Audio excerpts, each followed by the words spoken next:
राधे राधे, हरे कृष्णा, श्री हरिदास, हरि बोल। कैसे हैं आप सभी? उम्मीद करती हूँ बहुत अच्छे होंगे, सुखी होंगे और स्वस्थ होंगे। राधा रानी आप सभी को हमेशा हंसता मुस्कुराता रखे, सुखी रखे और स्वस्थ रखे। सबसे पहले तो जो हल्की सी पीछे से आवाज़ आ रही है, कृपया करके उसको थोड़ा सा इग्नोर करें, क्योंकि साथ में जो है वो थोड़ा बहुत काम चल रहा है। इसी वजह से आवाज़ आ रही है।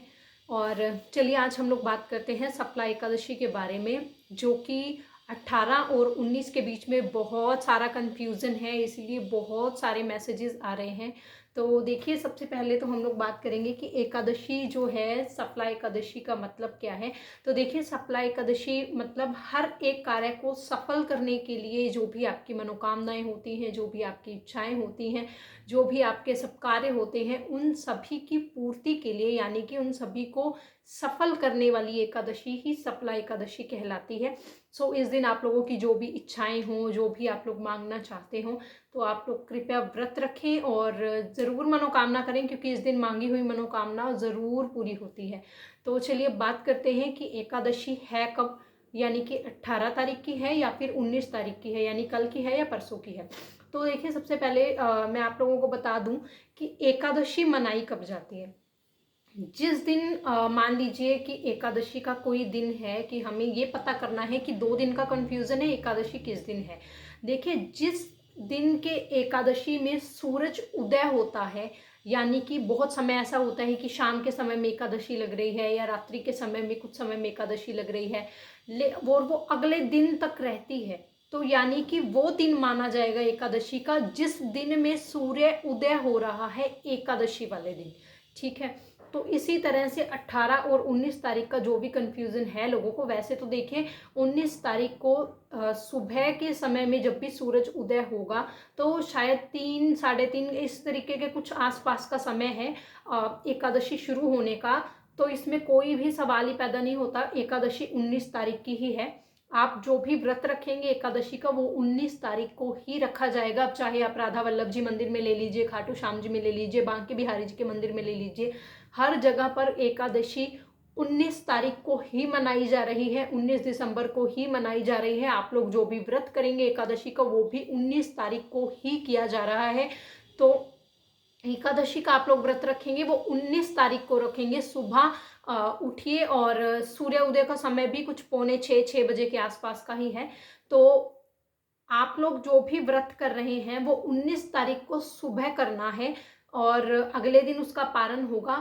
तो सबसे पहले मैं आप लोगों को एक चीज़ बता देती हूँ कि बहुत सारे लोग ये पूछ रहे थे कि दीदी आपने बहुत बार वीडियोस में बोला है कि एकादशी 3 दिवसीय होती है, इसका क्या मतलब है। तो देखिए, हमेशा एकादशी 3 दिवसीय होती है। मैं ये बात क्यों बोलती हूँ, तो चलिए बताती हूँ। देखिए, अब मान लीजिए एक दिन एकादशी है, तो उससे पहले यानी दशमी के दिन भी हमें पूर्ण रूप से ब्रह्मचर्य का पालन करना होता है, और उसी दिन हमें प्याज, लहसुन, मदिरा, मांस, इन सब चीज़ों का कोई सेवन नहीं करना। एक दिन पहले से ही उस व्रत के लिए हर इन सब चीज़ों का त्याग करना होता है, संपूर्ण रूप से ब्रह्मचर्य का पालन करना होता है। और एकादशी जिस दिन है उस दिन संपूर्ण दिन पर व्रत रहेगा, और उससे अगले दिन जब हम लोग सुबह व्रत का पारण करेंगे, तो उसके बाद भी वो पूरा दिन आपका चलेगा। यानी कि उस दिन आपने व्रत का पारण किया है, तो इसका अर्थ ये है कि आप उस पूरे दिन पर भी संपूर्ण रूप से ब्रह्मचर्य का पालन करेंगे। आप उस दिन किसी भी तरह के प्याज, लहसुन या किसी भी तरह के अन्य भोग का सेवन नहीं कर सकते, या अन्य चीज़ों को नहीं खा सकते। तो इसका मतलब है कि दशमी का जो दिन है वो, एकादशी का जो दिन है वो, और द्वादशी का जो दिन है वो, यानी कि ये 3 दिन मिलाकर हमें संपूर्ण रूप से कुछ कार्य करने होते हैं। इसीलिए मैं हमेशा एकादशी को 3 दिवसीय एकादशी में विभाजित करती हूँ, यानी कि 3 दिन जो होते हैं एकादशी हम पूर्ण रूप से मना सकते हैं। अगर दूसरी भाषा में कहूँ तो सेलिब्रेट कर सकते हैं, क्योंकि एकादशी भी हम लोगों के लिए किसी त्योहार से कम नहीं होती। तो अभी शायद आप लोगों को ये 18 और 19 तारीख का जो कन्फ्यूज़न है वो दूर हो गया होगा। वैसे देखा जाए तो ये साल की आखिरी एकादशी है, परंतु हमारे हिंदू पंचांग के अनुसार, हमारे सनातन धर्म के अनुसार, जो हमारी नव वर्ष है वो हमारा अप्रैल में माना जाता है, मार्च के बाद। तो लेकिन अगर देखा जाए तो इस साल की, यानी कि 2022 की ये आखिरी एकादशी है और सप्ला एकादशी है। तो कोशिश कीजिएगा कि आप लोग ज़रूर व्रत करें इस दिन। जितने भी लोग कर नहीं पाते हैं किसी कारणवश, तो कोशिश कीजिए कि आप इस दिन व्रत को कर पाएँ। और विधि वही रहेगी जैसी मैं हमेशा बताती हूँ। आप लोगों को ब्रह्म मुहूर्त में उठना है, उठिए, पहले स्वयं स्नान कीजिए, अच्छे से स्नान कीजिए, शुद्ध वस्त्र धारण कीजिए, यानी धुले हुए स्वच्छ वस्त्रों को धारण कीजिए, उसके बाद ही आप कान्हा जी को उठाएं। और वैसे सर्दियों का दिन है, दिसंबर का महीना चल रहा है, बहुत जगह पर बहुत ज़्यादा ठंड होती है, तो जितने भी लोग 4 बजे या 5 बजे कान्हा को उठाना नहीं चाहते या उठा नहीं पाते हैं, तो कोई दिक्कत वाली बात नहीं है। आप लोग 5:30-6 बजे तक कान्हा जी को आराम से उठा सकते हो, ऐसा कोई इशू नहीं है।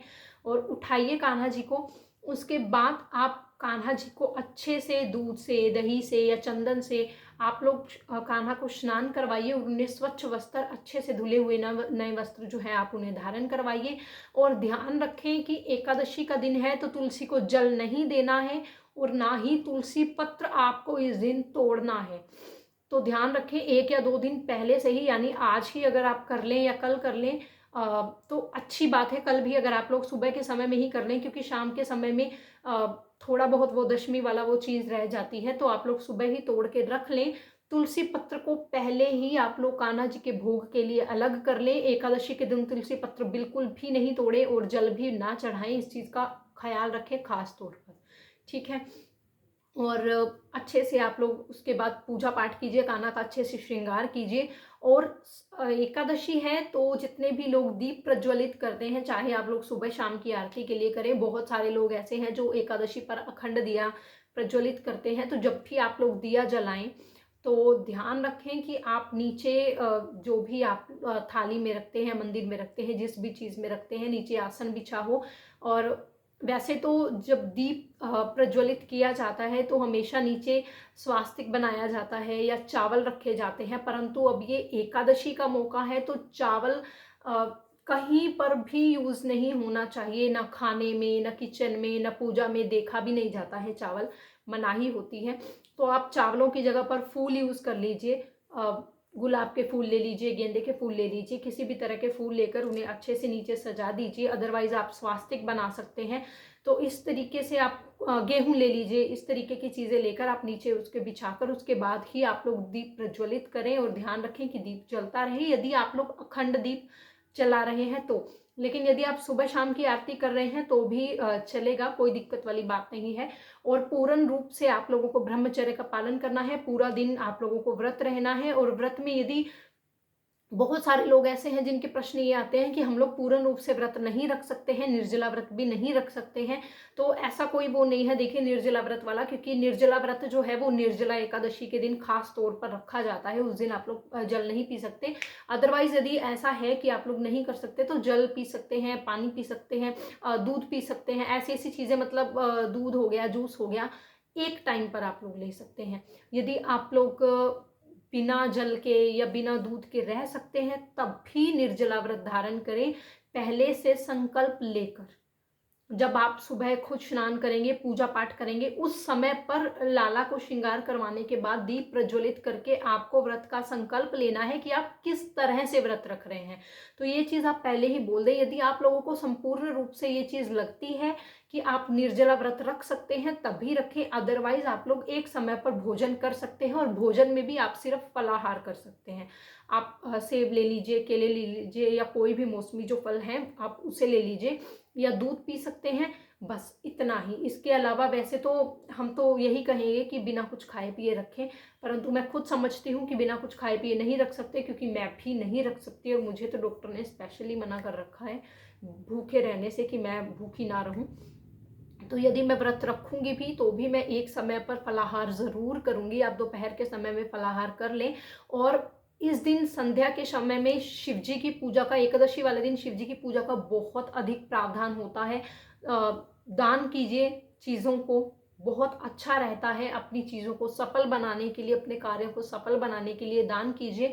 और इस दिन शिव परिवार की पूजा शाम के समय में की जाती है, जब चंद्रमा उदय होता है उससे पहले, जब आप लोग शाम की आरती करते हैं उससे 1 घंटा पहले आप लोग शिव जी की पूजा कीजिए, संपूर्ण शिव परिवार की पूजा कीजिए। और यदि इस दिन आप शिवलिंग पर जाकर दूध या जल चढ़ाते हैं तो ये भी बहुत ही ज़्यादा शुभ माना जाता है। ये तो बहुत ही शुभ बात है कि आप लोग शिवलिंग पर जाकर दूध चढ़ा रहे हैं। तो ज़रूर कीजिए। संध्या के समय में शिव परिवार की पूजा कीजिए और उसके बाद संध्या आरती कीजिए, आराम से बच्चों को सुलाइए और अगले दिन सुबह आप लोगों को एकादशी के व्रत का पारण करना है। 8 बजे से पहले पहले हो सकता है तो आप लोग कर लीजिए, ज़रूर कर लें। 7:30-8 बजे तक लास्ट है कि आप लोग व्रत का पारण कर लें। और व्रत का पारण मैं हमेशा सभी वीडियोस में बताती हूँ कि आप लोग उठिए, स्नान कीजिए, वही कान्हा जी को जो भी आप लोग अर्पण कर रहे हैं, आप उस प्रसाद से, तुलसी पत्र से अपने व्रत को खोल सकते हैं। कान्हा जी को जो दूध पिलाया जाता है, आप उस दूध से, जिस भी तरीके का प्रसाद आप कान्हा जी को दे रहे हैं, उसी प्रसाद से आप लोग अपना व्रत का पारण कर सकते हैं। लेकिन ध्यान रहे, प्याज लहसुन किसी भी चीज़ को ना ही छूना है, ना देखना है, ना खाना है। मांस मदिरा इन सब चीज़ों का सेवन बिल्कुल भी ना करें यदि आप लोग एकादशी का व्रत धारण कर रहे हैं, और यदि नहीं भी कर रहे हैं तब भी नहीं करना चाहिए। तो आई होप कि आप लोगों को एकादशी से रिलेटेड अपने सारे सवालों के जवाब मिल गए होंगे। यदि इसके अलावा भी आप लोगों का कोई क्वेश्चन हो तो मुझे प्लीज़ कमेंट बॉक्स में ज़रूर बताइए। मैं ट्राई करूँगी कि आप लोगों के क्वेश्चन का जल्दी से जल्दी आंसर कर पाऊँ। तो मिलते हैं नेक्स्ट वीडियो में, तब तक के लिए इजाज़त दीजिए। राधे राधे, हरे कृष्णा, श्री हरिदास। राधे राधे बोलो लाला, राधे राधे सभी को। राधे राधे, हरे कृष्णा।